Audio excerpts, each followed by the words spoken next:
Hello மக்களே, welcome back to my channel Sneha super diary.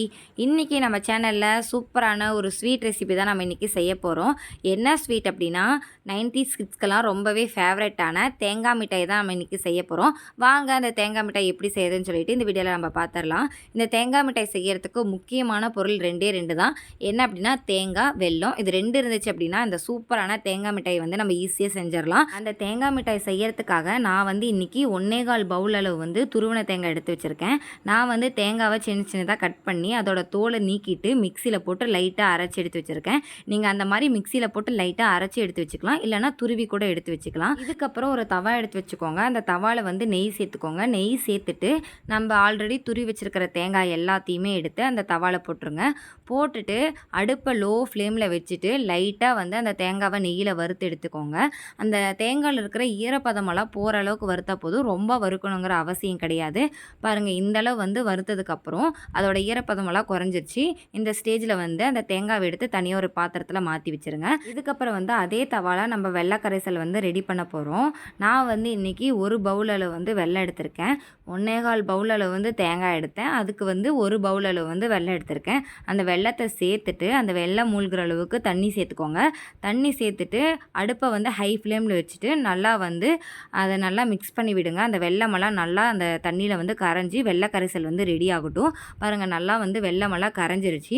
இந்த ஸ்டேஜில் வந்து ஒரு 4-5 ஏலக்காய் வந்து தட்டி போட்டுக்கோங்க. அப்படியே ஏலக்காய் போட்டோடனே வாசனை செம்மையாக இருக்கும். பாருங்கள், சூப்பராக வந்து வெள்ளை கரைசல் வந்து ரெடி ஆயிடுச்சு.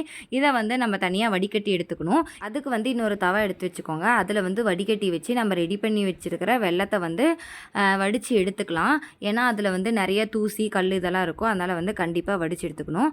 இப்போ பாருங்கள், வடித்து எடுத்தாச்சு. இதில் வந்து நம்ம ஆல்ரெடி வறுத்து வச்சுருக்கிற தேங்காய் வந்து சேர்த்துக்கணும். இப்போ வறுத்து வச்சுருக்கிற தேங்காய் எல்லாத்தையும் வந்து அந்த வெள்ளத்தில் வந்து சேர்த்துட்டு கைவிடாமல் நல்லா மிக்ஸ் பண்ணிகிட்டே வாங்க. அந்த வெல்லமும் தேங்காயும் நல்லா ஒன்று சேர்ந்து சுண்டி வரணும். அந்த ஸ்டேஜ் வர வரையும் கைவிடாமல் நல்லா கிளறிட்டே இருங்க. அடுப்பை வந்து ரொம்ப ஹை ஃப்ளேமில் வைக்காதீங்க, தீஞ்சு போயிடும். லோ ஃப்ளேம்லேயே வச்சுட்டு கைவிடாமல் நல்லா கிளறிட்டே வாங்க. பாருங்கள், கொஞ்சமாக ஓரளவுக்கு வந்து நல்லா ட்ரையாக இருக்குது.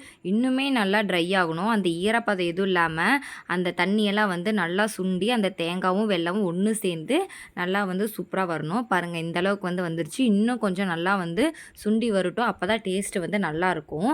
இப்போ பாருங்கள், இந்த ஸ்டேஜ் வந்ததுக்கப்புறம் நம்ம என்ன பண்ணோம் அப்படின்னா இதில் வந்து கொஞ்சமாக அரிசி மாவு இருக்குல்ல, அதை வந்து சேர்த்துக்கோங்க.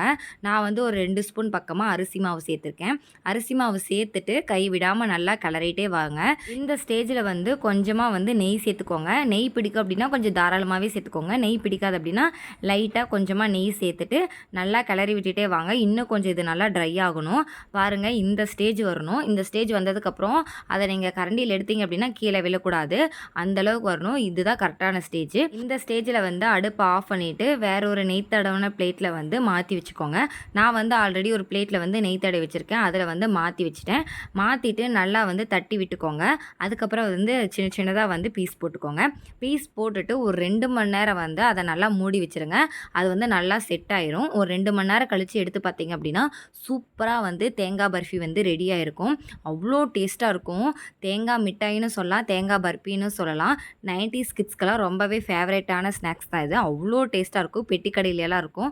நீங்கள் வந்து 2 பொருள் இருந்தால் போதும், ஈஸியாக நீங்களே வீட்டில் செஞ்சு சாப்பிட்றலாம். உங்கள் வீட்டில் குட்டீஸ் எல்லாம் இருக்காங்க அப்படின்னா ஸ்கூல் முடிச்சுட்டு வந்ததுக்கப்புறம் சூப்பராக இந்த மாதிரி ஸ்வீட் செஞ்சு கொடுங்க. அவங்க நல்லா விரும்பி சாப்பிடுவாங்க. நல்லா ஜூஸியாக செம்ம டேஸ்ட்டாக பக்காவாக இருக்கும். இந்த ஸ்வீட் உங்களுக்கு பிடிச்சிருக்கு அப்படின்னா மறக்காமல் என் சேனலை சப்ஸ்கிரைப் பண்ணிவிட்டு இந்த வீடியோக்கு ஒரு லைக் பண்ணிடுங்க. நீங்களும் மறக்காமல் இந்த ஸ்வீட்டை உங்கள் வீட்டில் ட்ரை பண்ணி பார்த்துட்டு எப்படி இருக்குன்னு சொல்லிட்டு மறக்காமல் எனக்கு கமெண்ட் பண்ணுங்கள். டாடா, பாய் பாய்.